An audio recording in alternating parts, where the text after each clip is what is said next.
আলহামদুলিল্লাহ, যাবতীয় প্রশংসা, যাবতীয় গুণগান সে মহান মহিয়ান রব্বুল ইজ্জত ওয়াল জালাল, বিশ্ব ধরণীর একচ্ছত্র অধিপতি মালিক ক্ষমতাধর, যিনি প্রতিটি মুহূর্তে আমাদের সকলের প্রয়োজন যথাযথভাবে মিটিয়ে চলেছেন। সে মহান প্রতিপালকের দরবারে অগণিত অজস্র শুকরিয়া। আলহামদুলিল্লাহ, অসংখ্য দরুদ ও সালাম বর্ষিত হোক নবী মুহাম্মদুর রাসূলুল্লাহ সাল্লাল্লাহু আলাইহি সাল্লামের প্রতি।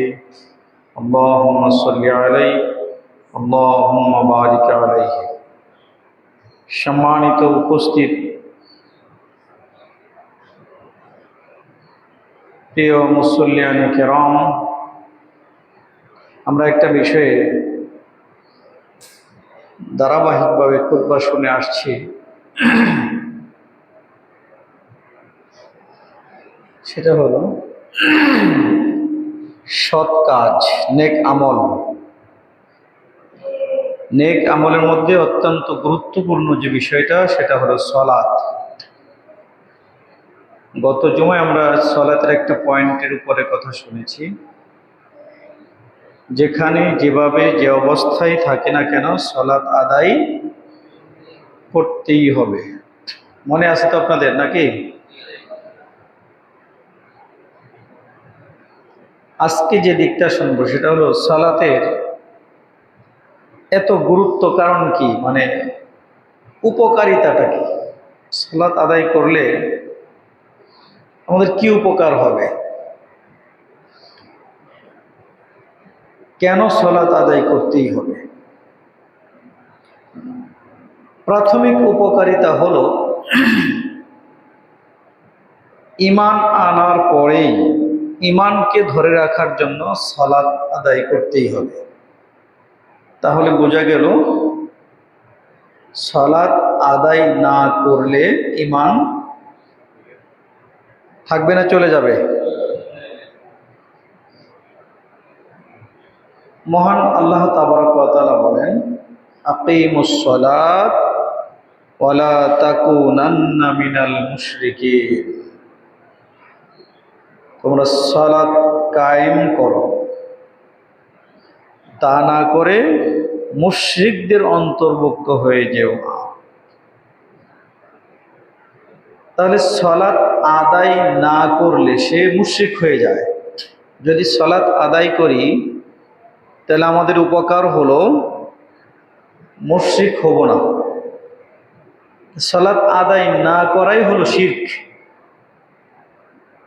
মানে ইবাদত, আমল, কাজ প্রধানত দুইটি ভাগে বিভক্ত। মানে যত আমল করব, আমল মানে হলো কর্ম, কাজ, এই কাজগুলিকে দুইটি ভাগে বিভক্ত করা হয়েছে। হয় সেটা সৎ কাজ, না হয় সেটা বদ কাজ। হয় ভালো কাজ হবে, না হয় খারাপ কাজ হবে। হয় আল্লাহর গোলামি হবে, না হয় শয়তানের গোলামি হবে। এর সাউন্ডটা কমাই দেন। অনেকের কমপ্লেন হইলো এই মাইকের সাউন্ড বেশি থাকার কারণে কথা বোঝা যায় না যারা বাহিরে বসে।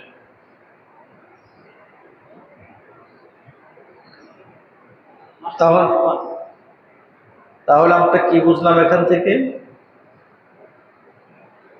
সালাত আদায়ের এগুলি হল পরকালীন উপকারিতা।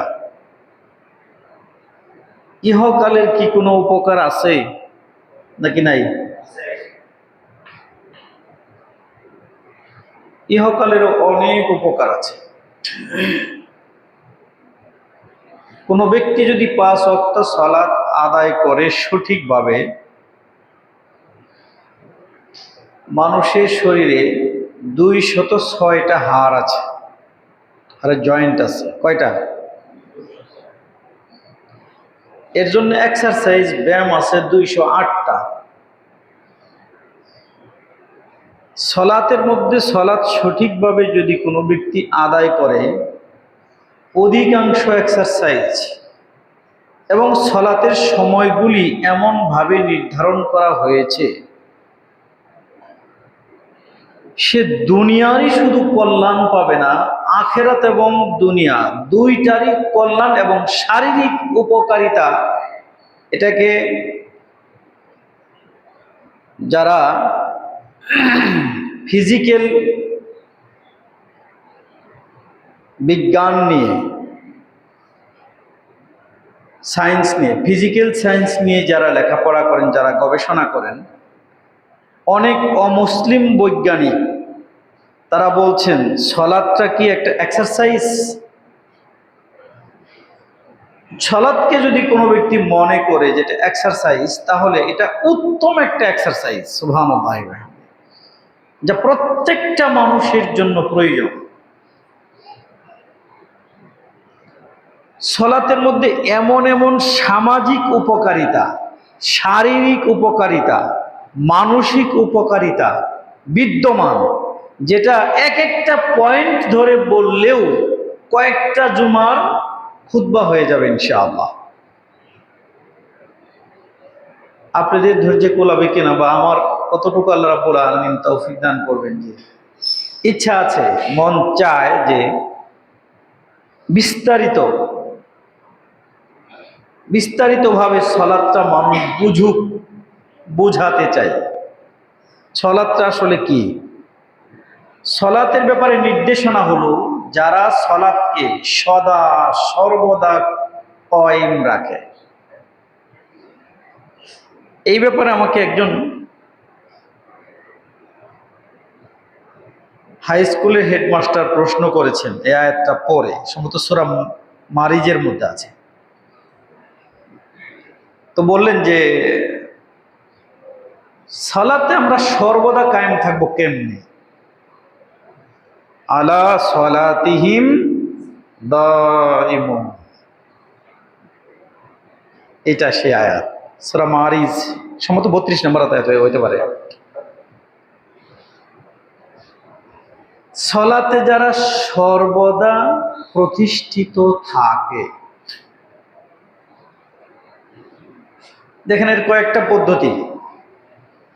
এক, কোনো ব্যক্তি যদি ফজর সালাত আদায় করে, তাহলে সে জোহরের সালাত পর্যন্ত সে যেন সালাতের মধ্যেই থাকলো, সুবহানাল্লাহ। দুই, জোহর থেকে নিয়ে যখন আসরের সালাত আদায় করলো, সে পুরোটুকু সময় যেন সালাতের মধ্যেই থাকলো। তিন, যে ব্যক্তি আসর থেকে নিয়ে মাগরিব পর্যন্ত সালাত আদায় করলো, সে যেন পুরোটুকু সময় সালাতের মধ্যেই থাকলো।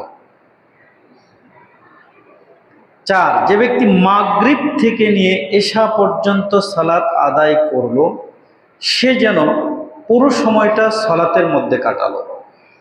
পাঁচ, যে ব্যক্তি এশার সালাত জামাতে আদায় করলে, সে ঘুমিয়ে থেকেছে, কিন্তু ফজর পর্যন্ত, ফজর সময় জামাত সাথে সালাত আদায় করলো, সে সারা রাত দাঁড়িয়ে সালাত আদায় করার সম পরিমাণ নেকি পেয়ে গেল। তাহলে আমরা সদা সর্বদা, হাদিস প্রমাণ করছে, বিশ্বনবী মুহাম্মদুর রাসূলুল্লাহ সাল্লাল্লাহু আলাইহি সাল্লাম বলেছেন, আল্লাহ রাব্বুল আলামিন দুই দল ফেরেশতা নিয়োজিত আছে, যারা ডিউটি করেন এক দলের পরবর্তী আরেক দল, সদা সর্বদা নজর রাখেন। তাদের প্রস্থান এবং আগমনের সময় হলো, তারা আসে ফজরের সময় আর চলে যায় মাগরিবের সময়। ওই সময় আরেকটা দলের আগমন ঘটে, আরেকটা রাতে আসছে আসরের সময়। আসরের সময় সালাত আদায় করা অবস্থায় ওই ফেরেশতা দল যখন চলে যায়, তখন আগমনকারী ফেরেশতা দলের সাথে দেখা হয়। তখন তারা বলে যে, সালাম কালামের পর তাদের প্রথম প্রশ্ন থাকে, তোমরা আল্লাহর ওই বান্দাদেরকে কি অবস্থায় রেখে আসলে? তখন তারা বলে, আমরা তো তাদেরকে সালাতেই রেখে এসেছি, সুবহানাল্লাহ।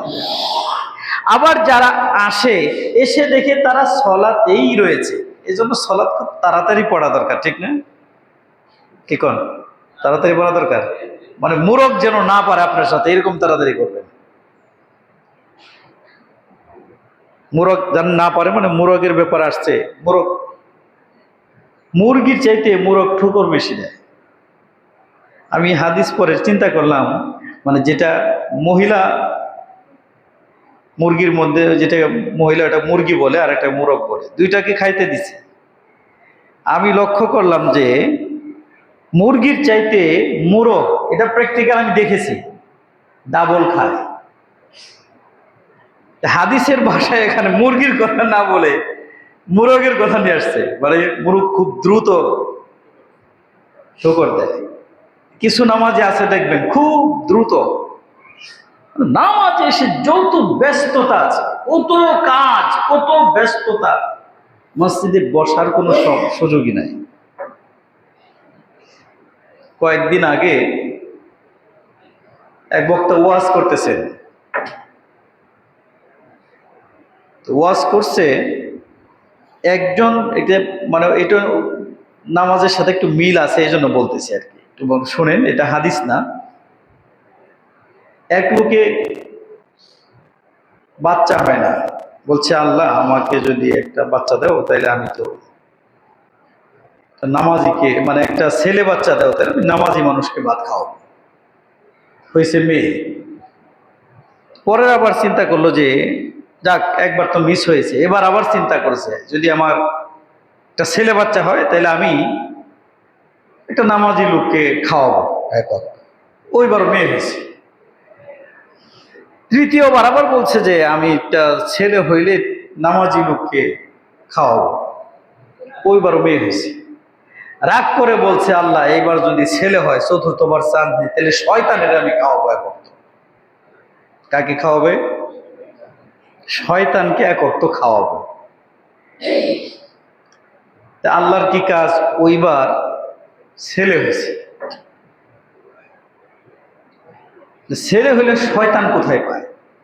বউ মোটামুটি ভালো শিক্ষিত, বলছে তুমি যে মান্যত করছো মান্য তো পুরা করতে হবে, না হলে তোমার খাওয়া বন্ধ, তোমার শয়তান ধরে নিয়ে আসতে হবে এবং তার খাওয়াইতে হবে। তুমি এরকম মান্যত করলা কেন? এখন তো বেচারা বিপদে পড়ছে। শয়তানকে খাওয়ায় মান্নাত পূরণ করবে, তাতে ওর খাওয়া বন্ধ। স্বামীর যদি খাওয়া বন্ধ হয়, স্ত্রীর চাহিদা তো ঠিক আছে, যেটা বলছে কথা ঠিক, মান্যত করেছো তুমি পুরা করবে না, আল্লাহ তো ছেলে দিয়েছে। এখন সব জায়গায় খোঁজাখুঁজি শেষ, শয়তান কোথায় পাবে? কোথাও না পেয়ে তো ওয়াজ শুনছে এক জায়গায় যে পিসাব ভাত খেতে বসে মক্কা ঘরের কুত্তা তাড়ায় দিছে। শুনছেন না আপনারা? তো বলছে যে শয়তান যদি দেখতে চাও তাহলে ওই পীরের কাছে যাইতে হবে, কারণ ওই পীর যেহেতু এত দূর দেখতে পারে, নিশ্চয় শয়তান কোথায় কোথায় আছে সেটাও দেখতে পারবে। যেই কথা সেই কাজ, কোথায় আছে শয়তান? তো পীর সাহেবের কাছে গিয়ে হাজির, যে আমার কাছে কেন আসছো? যে আমি যে একটা খুব বিপদে পড়ছি, একটা মান্যত করেছি, মান্যত পূরণ না করার কারণে আমি তো বাড়িতে শান্তি হালে খাইতে পারতেছি না, আমার খাওয়া বন্ধ। কি মান্যত করেছো? যে আমি শয়তানকে এক ওয়াক্ত খাওয়াবো যদি আমার একটা ছেলে সন্তান হয়। এই কাহিনী বলছে, বলার পরে বললো যে শয়তান কোথায় পাবে এটা তুমি চিন্তা করতেছো, চিন্তার কোনো কারণ নাই। তুমি দেখবা মসজিদে সবার শেষে যে ঢুকে সবার আগে যে বের হয় ওইটাই হলো শয়তান। কারণ আল্লাহ কোরআনে বলছে মানুষের মধ্যেও শয়তান, জিনদের মধ্যেও, মিনাল জিন্নাতে ওয়ান নাস। তুমি যেহেতু মানুষরূপী শয়তানটাই তো খাওয়ার লাগবে। তো বাড়িতে এসে চিন্তা করতেছে যে তাহলে আমার মান্যত পূরণ করার জন্য সবার আগে মসজিদে গিয়ে বসে আছে। আপনারা কেবল রাগ করেন না, বুঝতে নেওয়ার চেষ্টা করেন। সবার আগে মসজিদে গিয়ে দেখতেছে কে সবার পিছনে আসে, সবার আগে বের হয়ে যায়। তো লক্ষ্য করে দেখছে যে যিনি সবার পিছনে আসছে আর সবার আগে বের হয়, এ তো আপন চাচা। চিন্তা করলো যে যাক, চাচার আমি এই কথা কেমনে বলবো যে এই জন্য তোমার আমি দাওয়াত দিব। আচ্ছা, দ্বিতীয় দিন আবার দেখি চাচা ছাড়া অন্য কাউকে যদি পাওয়া যায় তাহলে আর চাচারা বিরক্ত করবো না। দ্বিতীয় দিন গেছে জায়গায় ওই ব্যক্তি সবার পিছনে যায়, আবার সবার আগে বের হয়ে আসে। তৃতীয় দিনে একই কাজ হয়েছে। এখন বলো 3 দিন যেহেতু হয়েছে, তাহলে শয়তান আমার চাচা, দেখ শয়তান আমি না বললাম, চাচারে দাওয়াতটা দিই, মান্যতটা পুরা হোক। চাচারে দাওয়াত দিছে, চাচা তো কান্নাকাটি করে অবস্থা খারাপ, যে বাঁচতে জীবনে কোনোদিন দাওয়াত দাও না তুমি, আমার বাড়িতেও আমার এমন চলতেছে যে খাবার দিবে না, ঝগড়াঝাটি লেগে আছে, আমি খুবই ক্ষুধার্ত, খাওয়ালে তো আমি খুব খুশি। এখন বাতিজা চিন্তা করতেছে, তোমার যে দাওয়াত আমি কেন দিছি, এটা তো তুমি জানো না। এইরকম নামাজি আল্লাহও পছন্দ করে না, যে সবার শেষে যায়, সবার আগে বের হয়ে যায়, সিজদাতে যাই পরে উঠে কি আগে উঠে আসে। সলাতের যদি উপকারিতা আপনি পেতে চান, সলাতে কতক্ষণ থাকবেন সিজদায়, কতক্ষণ রুকুতে থাকবেন, কখন উঠবেন, দাঁড়িয়ে কতক্ষণ থাকবেন, সেটা হাদিসে আছে না নাই? আছে। সিজদা থেকে আপনি উঠবেন, আমরা যেই হাড়টাকে মেরুদণ্ডী হাড় বলি, মনে করি একটা হাড়, আসলে কিন্তু এটা একটা হাড় না। আমাদের শরীরের সবচাইতে ছোট হাড়গুলির জয়েন্ট আকারে একটার সাথে আরেকটা, এবং প্রত্যেকটা হাড়ের, আমি মেডিকেল সায়েন্সের ছাত্র বিধায় এটা কিছুটা আমার জানার সুযোগ হয়েছে, প্রত্যেকটা হাড়ের আবার নাম আছে আলাদা, প্রত্যেকটা হাড়ের নামও আছে আলাদা। এই জয়েন্টগুলি যখন মানুষ বাঁকা হয়, তখন একটা সাইড ফাঁকা হয়। বিশ্বনবী মুহাম্মদুর রাসূলুল্লাহ সাল্লাল্লাহু আলাইহি সাল্লাম বলেছেন, যখন সিজদায় যাবে অথবা রুকুতে যাবে, রুকুতে থাকবে যতক্ষণ, আবার দাঁড়িয়ে সোজা হয়ে থাকবে ততক্ষণ। মানে হাড়ের যে বাঁকা হওয়ার পরে যে হাড় শূন্য হয়ে গিয়েছিল, ফাঁকা হয়ে গিয়েছিল, ওই জায়গাগুলিতে যেন হাড়টা আবার নিজ নিজ স্থানে বসে যায়, সোজা হয়ে যায়। অনেক মানুষ তো রুকু থেকে উঠার আগেই সিজদায় চলে যায়, বহু নামাজে এরকম দেখেছি। আবার এরকম আছে যে রুকু দেয় অর্ধেক রুকু, হাফ রুকু দেয়। আপনাদের একটা এলাকার নাম আছে হাফ ডোগরি, আছে না? এটা আমি প্রথম শুনছি যে এলাকার নামও হাফ হয়। হাফ রুকু দেয় যারা, তাদের নামাজ সবচেয়ে ভালো হয়, ঠিক না? কি বলেন? এগুলি আল্লাহর সাথে মশকরা করা হয়, আল্লাহর সাথে উপহাস করা হয়, আল্লাহর সাথে টিটকারি করা হয়, আল্লাহর সাথে ঠাট্টা করা হয়, সলাৎকে নষ্ট করা হয়। আমি বলেছিলাম যে সলাৎ আদায় করেও জাহান্নামে যাবে, সলাৎ আদায় না করেও জাহান্নামে যাবে। পয়েন্টগুলি যখন বলেছিলাম মনে আছে গত জুমায়? আপনি ঘুমাইতেছেন কেন? খেয়াল করেন, ঘুম আসলে তো আপনার কি শুনলেন এমন একটা কথা ছুটে যাবে যে আপনার উপকারিতা আপনি পাবেন না, সতর্ক হওয়া সুযোগ হবে না আপনার। এই জন্য আপনাকে অবশ্যই সতর্ক হতে হবে। ফাওয়াইলুল লিল মুসাল্লিন, মুসল্লিদের জন্য জাহান্নাম, ওয়াইল নামক জাহান্নাম, ভয়ঙ্কর জাহান্নাম। জাহান্নামের একটা গর্ত সবচাইতে ভয়ঙ্কর যেটা, সেটা হলো ওয়াইল নামক জাহান্নাম। আর সেটাই দিয়েছে আল্লাহ মুসল্লিদের জন্য। আর মুসল্লিদের জন্য আমরা বলে থাকি, আরে ভাই যিনি নামাজ আদায় করতেছে, নামাজ একটু এদিক সেদিক হয়েছে, নামাজ তো একটু না হয়েছে, সূরা কালাম একটু ভুল হয়েছে, না হয় একটু রুকুটা ঠিক হয় নাই, না হয় একটু সিজদাটা ঠিক হয় নাই, তাকে এত কথা বলা লাগবে? বলে কি বলে না?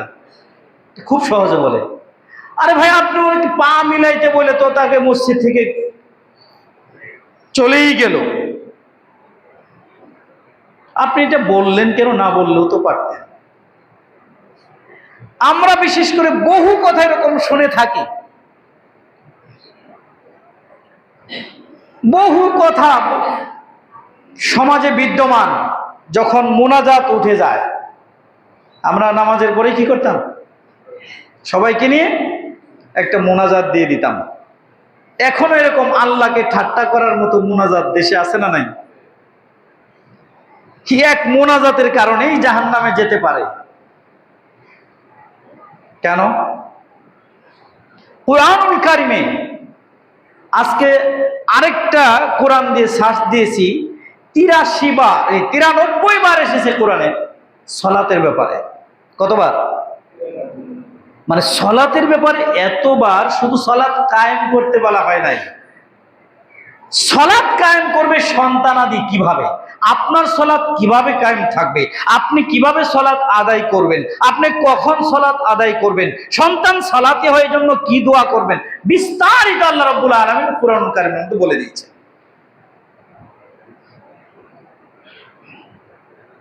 সূরা মারিয়ামের 59 নম্বর আয়াতে এই যে সালাত নষ্ট করার ব্যাপারে আসছে, আল্লাহ রাব্বুল আলামিন বলেন, তারপরে আসলো একটা অপদার্থের দল, তারা তাদের সালাতকে নষ্ট করে দিল।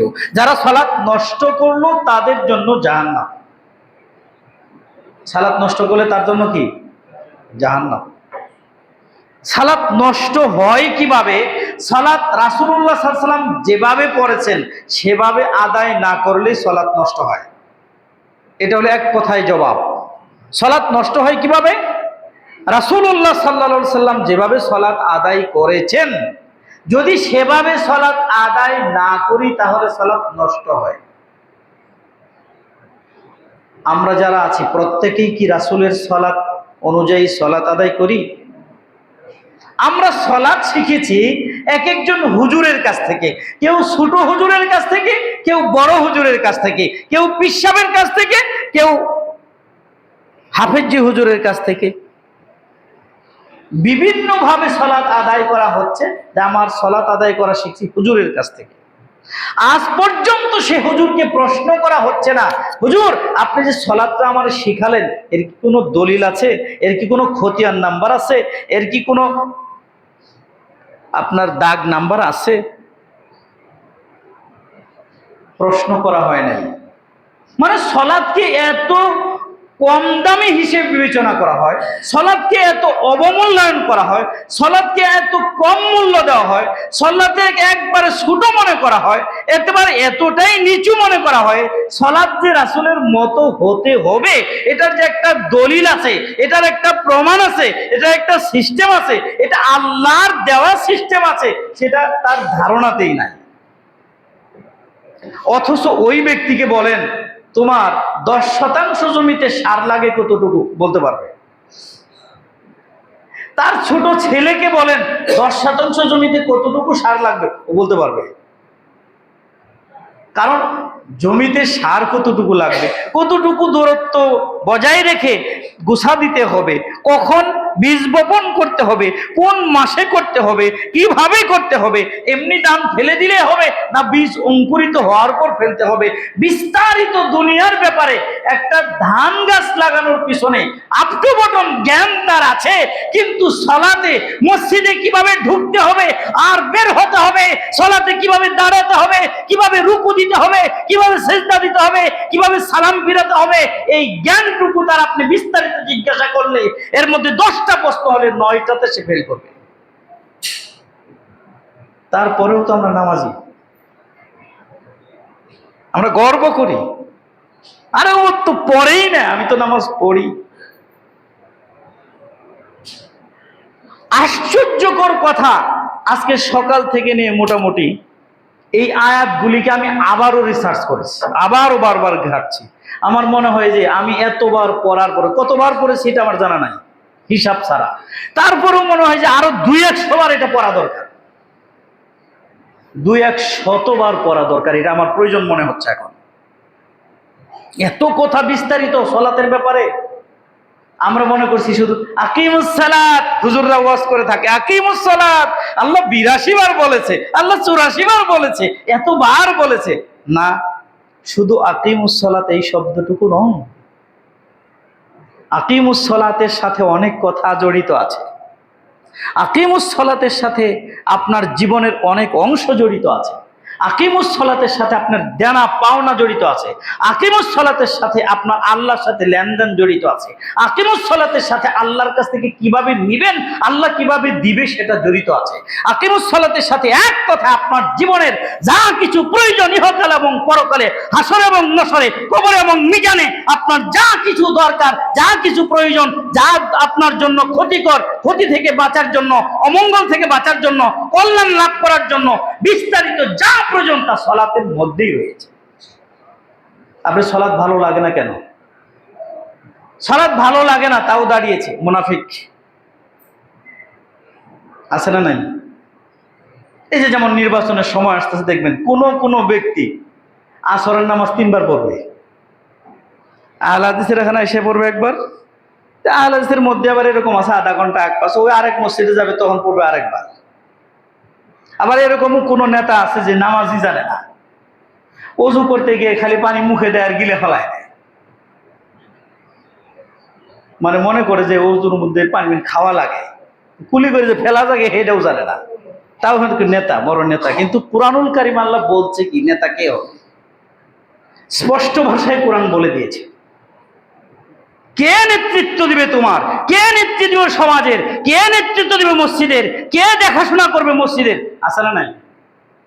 এই প্রত্যেকটা কাজের সাথে সালাতকে সম্পৃক্ত করা হয়েছে। তার সাথে উঠা বসা হবে তাও সালাতি হতে হবে, তার সাথে লেনদেন হবে তাও ব্যক্তি সালাতি হতে হবে। যে ব্যক্তি সালাতে তার সাথে উঠা বসা, আল্লাহর নবীকে আল্লাহ বলছে, রাসূল তুমি যে নামাজে দাঁড়াও এটা আমি লক্ষ্য করি, তুমি যে দাঁড়াও আমি লক্ষ্য করি, তুমি যে উঠা বসা